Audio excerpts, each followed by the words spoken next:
Images of immigration agents getting physical with people are becoming commonplace these days. An ICE officer was relieved of his duties after pushing a woman to the ground on camera in immigration court in New York last week. And an arrest caught on camera here in Colorado is raising questions about how ICE uses force here. They told our Angeline McCall they're following their policies. It's a chaotic scene where a federal officer pulls the driver in this video over to detain him, approaching with his gun drawn. What is he being pulled over for? While filming this, Maya England says she didn't know what was happening to her partner, Jose de Jesus Aguilera Bautista, who had just been in court for a DUI case. There's a child! Their 1-month-old son was also in the car. But with them having their weapons drawn or anything, we felt kind of at danger because of the way they kind of drew them. The video is disgusting because what we see is a group of ICE agents exercising completely disproportionate force. Hans Meyer, an immigration attorney, says he considers this bad policing. In a statement, though, ICE says Aguilera Bautista failed to stop and attempted to speed away. They say officers were forced to break the window to get him to comply. We're not seeing this by local law enforcement. We're not seeing this by state patrol. The ACLU agrees. No, that struck me as highly unusual and problematic. We obviously don't know all of the facts behind this particular arrest, but there doesn't appear to be any basis to approach the car with weapons drawn. This is how accidents happen. This is how people get killed. The legality, Meyer says, is a gray area, with physically pulling someone out of the car. What's sort of unresolved and a little unclear is, do ICE officers have justification to break a window and forcibly drag a person out of a car? And that's a very fact-intensive inquiry, right? It depends on whether ICE officers would have probable cause to justify believing a person is here in violation of immigration law. It's not clear from the video that they do. The driver was ultimately detained and transferred to the Aurora detention facility. Maya is still at home with a newborn. But not only did they rip a father from his home, but they left a fatherless child. We asked ICE if this is protocol to approach with guns drawn. They referred us to an FAQ page. They also told us he was given a copy of the administrative warrant, something that Maya had asked for, and you can hear her ask for it in the video if you listen to it in full. So many of these interactions are happening when people are going to and from court or right in court, which is kind of like a controlled environment where ICE knows where they can grab people. Yeah, Hans Meyer actually worked on that courthouse law. He says that law protects not only inside courthouses, but also people going to or from court, and restricts immigration enforcement at state courthouses. This was a state courthouse in Alamosa, so he believes that there's a possible violation here of that law. We did reach out to ICE to ask if they have a different interpretation of that law, and have not yet heard back. And there's plenty of tension between Colorado state law and immigration and what the feds believe that they're doing. All right, Angeline McCall, thank you. As the federal government is headed for a shutdown at midnight tonight, the Trump administration is using official government websites that usually steer clear of partisanship to post this blaring message saying the radical left are going to shut down the government and inflict massive pain on the American people unless they get their $1.5 trillion wish list of demands. This would be the first government shutdown in 7 years since Trump's first term in office. It would cause chaos for government employees. It would leave air travel in limbo. And the hinge point in the Senate is that Democrats want Republicans to roll back Medicaid spending cuts, but they're not willing to make a deal on that. This could leave federal workers confused about whether they have a job, let alone a paycheck, could disrupt national parks as well. Funding for natural disasters would be in question. Colorado's Democratic senators both voted no on a short-term extension deal offered by Republicans tonight. John Hickenlooper says he, quote, refuses to vote for a spending bill that does nothing to lower costs. Michael Bennet blamed Republicans for, quote, refusing to negotiate with Democrats to prevent health care costs. The Trump administration has threatened not just to have folks miss paychecks, but mass layoffs of federal employees if there is a shutdown. Congressional data counted about 40,000 federal employees in Colorado late last year. Today, labor unions representing federal employees filed a lawsuit claiming that mass firings in the case of a shutdown would be illegal. The city of Denver is on an expensive mission to make the 16th Street Mall cool again. First, the $100,000 marketing campaign to just drop the word mall We're supposed to call it 16th Street. And now the far more spendy plan to buy the Denver Pavilions, that open-air shopping mall that's seen better days. The Downtown Development Authority is spending $37 million to keep somebody else from doing God knows what with that distressed property. City leaders say Denver Pavilions was headed for foreclosure. Many of the storefronts emptied out during the pandemic. Instead of letting an outside buyer take over and do whatever, the city says it's going to buy the mall through the Downtown Development Authority to give the city control over redevelopment so they can prioritize local businesses over national chains. It's part of Denver Mayor Mike Johnson's plan to try and bring businesses back and add more housing units downtown. He pointed to a similar project in his eyes, the city's revitalization of Union Station. Creates for us what we want, which is an anchor destination in Upper Downtown. This is an attraction for residents to want to move downtown. It's also an attraction for more and more businesses to want to return to downtown or stay downtown. The specific plans for the pavilions aren't clear. The Development Authority says once the sale closes, they'll create a redevelopment plan, and the mayor told us the city's goal is to eventually turn the pavilions back over to a new owner who would actually implement the plan. City of Loveland closed its only overnight shelter for the homeless today, and already, just hours later, city leaders are having second thoughts. We told you this has been a long time in the making. Plans to close the temporary South Railroad shelter were announced months ago. As it happened today, our woman in northern Colorado, Amanda Gilbert, was out talking to the folks most impacted. This is Buddy. What do you keep when you lose your home? Buddy Rabbit. It's a question Betsy Turnbull answered this morning. I don't like to sleep in jeans, so I have some pants that are more comfortable and that kind of stuff, yeah. Sleeping bag, super important. Eric Ford crammed every belonging he could on his bike. Also important. After Loveland opened this temporary overnight shelter in 2023, Betsy and Eric found a safe space to sleep and shower. Best shelter I've stayed in. I've been homeless since COVID-19. Loveland said they had to be out by 7 this morning before crews took down this overnight facility. Actually, my friend was much more upset about it than I thought he was.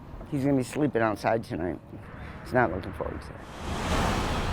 Stanley and Charles walked to the Loveland Resource Center, which is open during the day. At night, they don't know what they'll do. Scared to death. I'll tell you the truth. Scared to death. Where can we go? What can we do? Who's looking out for us? Community advocates rallied to show support for people leaving. Loveland. We certainly don't live up to our name. Exactly. No, it's more like Cold Heart, Colorado. Well, that 2-year period is up. City Council member Stephen Olson said Loveland created this shelter as a temporary solution after homelessness spiked during the pandemic. We can't continue to operate that shelter. We've also spent $6.7 million in 3 years to operate that facility. He said council doesn't want to keep using taxpayer dollars without an alternative long-term sheltering solution in place. City staff did not take us seriously when we said it was temporary. But just as quickly as the tents came down, they may go back up. Loveland Mayor Jackie Marsh requested a special meeting this Thursday with City Council. She wants to discuss and vote on extending the shelter's permit or a change to the city's code. I think it's sad.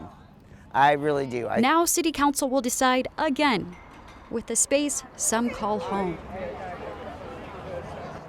And I did reach out to the mayor about why she made this decision now instead of earlier. Haven't heard back on that, but she did say it's her understanding these tents can be built quickly. So if City Council continues the permit for that South Railroad facility, she says it will go back up immediately later this week. It's wild whiplash, Amanda, and it seems like there's still no talk about the permanent solution that everybody seems to agree that they need, but they can't arrive on. Exactly. There's a community discussion tomorrow as well, but again, no exact solutions that we've heard about. All right, Amanda Gilbert, you've been with 9 News for some time. I think this is your first time on Next. It is great to have you here. If folks have tips for you, they can email you directly, amanda.gilbert@9news.com, or you can just send it to next@9news.com like you're used to. We'll send it up the road to Amanda because she covers Northern Colorado for us. Good to have you here. Thank you. The feds are going after some companies in Colorado for forklift fraud. This is the story of the day, folks. Trust me. Jumped into the role of taking care of my granddaughter, and it was just like seamless transition. And we'll go inside the effort to keep kids out of the foster care system, have them stay with family and friends instead. That's next. Two companies in the Denver area are facing federal charges for some funny business with forklifts. They're accused of ducking tariffs by selling Chinese forklifts to the federal government by claiming they were made in the US of A. A federal grand jury indicted Endless Sales and Octane Forklifts, along with their top execs, for defrauding the federal government. The indictment says the companies imported forklifts from China, disguised where they came from, then sold them to American government agencies. The agencies bought these supposedly American forklifts to comply with the Buy American Act, which requires federal agencies to purchase products made in the U.S. These companies are also accused of working with a Chinese manufacturer to make fake commercial invoices to undervalue the cost of the forklifts. Got them out of more than $1 million in tariffs and fees. They're facing charges for wire fraud and making false statements to the government.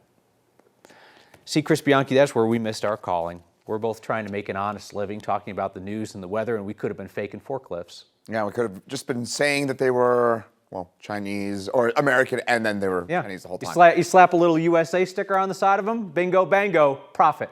Bingo, bango, profit. That genius until it wasn't, no doubt about that. In the meantime, for us here in Denver, we're going to do something this month which we haven't done in 14 years. We're going to finish with a below average September. Now, we're only a half degree, in fact, less than a half degree below average, but it's the first time since 2011 we're going to finish with a below average September. Speaks to just how warm Septembers have come. It is the month, the single month we're here in Colorado and the Denver area that we feel the impact of a warming climate the most. Meantime, we are seeing some showers for us, some of these south and west of Denver. These are weaker and not as widespread as they were yesterday around this time. We'll have a few of these showers around over the next couple of hours. Higher chance south of Denver, lower impact storms. And overall, high pressure are going to command the picture as we head over the next few days and start off the month of October on a warm note. We'll be around 80 degrees for tomorrow for day number 1 of October. Mostly sunny skies and light winds. And that 7-day forecast, if you're looking for some of that soup weather here, Kyle, wait till the weekend.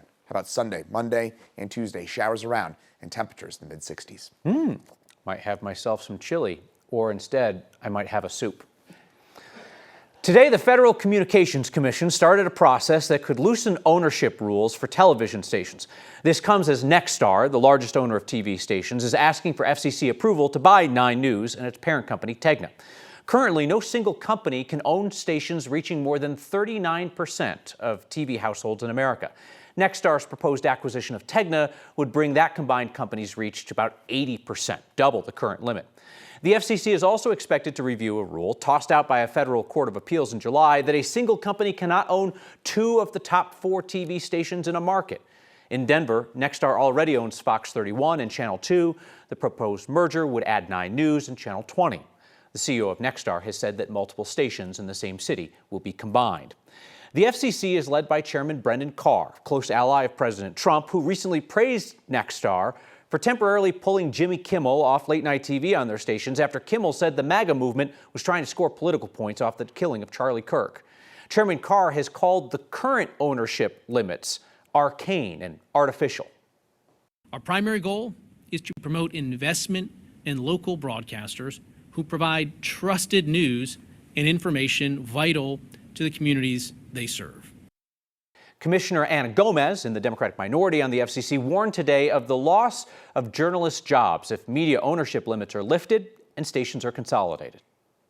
What we all need to understand is that even when you get your news on your phone, as opposed to from a local broadcast, the source of that news is very often a local broadcast journalist that does the hard work day in and day out. That means if there are fewer local broadcast journalists, there are fewer total journalists out there covering the stories that matter to communities and to the nation. The FCC will be seeking public comment both on the proposed changes to ownership rules and comment on the specific acquisition of 9 News' parent company Tegna by Nexstar, the parent company of Fox 31. Families and friends are stepping up in enormous ways to keep kids they love from going into foster care. Hey, a reminder, you can catch Next streaming each night, 6 p.m. on 9 News Plus. And Next is a podcast. It's the same show, but with no pictures.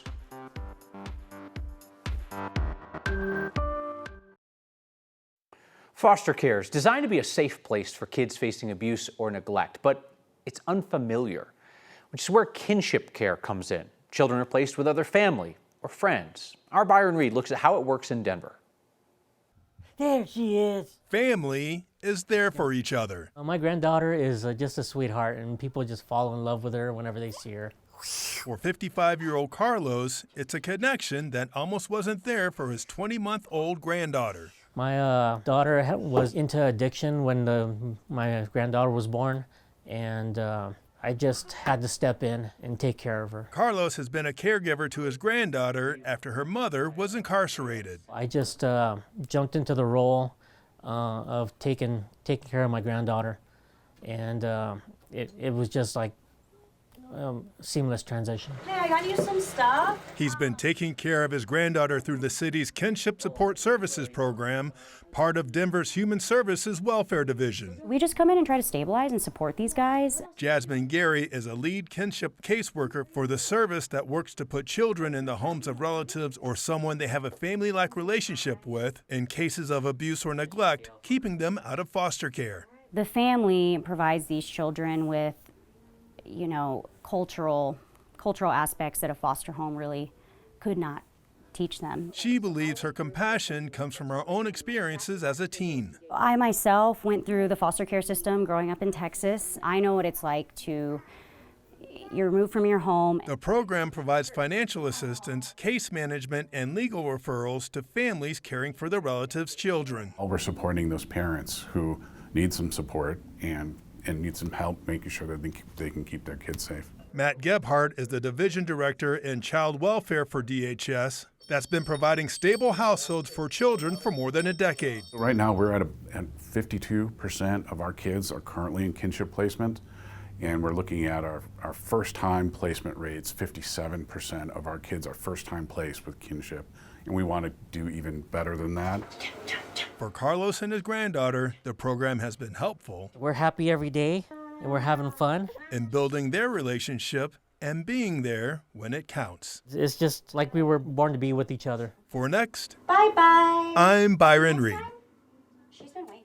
Carlos told us he'll be going through the process of legally adopting his granddaughter in the coming months. We are back with the most Colorado thing we saw today and your feedback. Thank you. Next.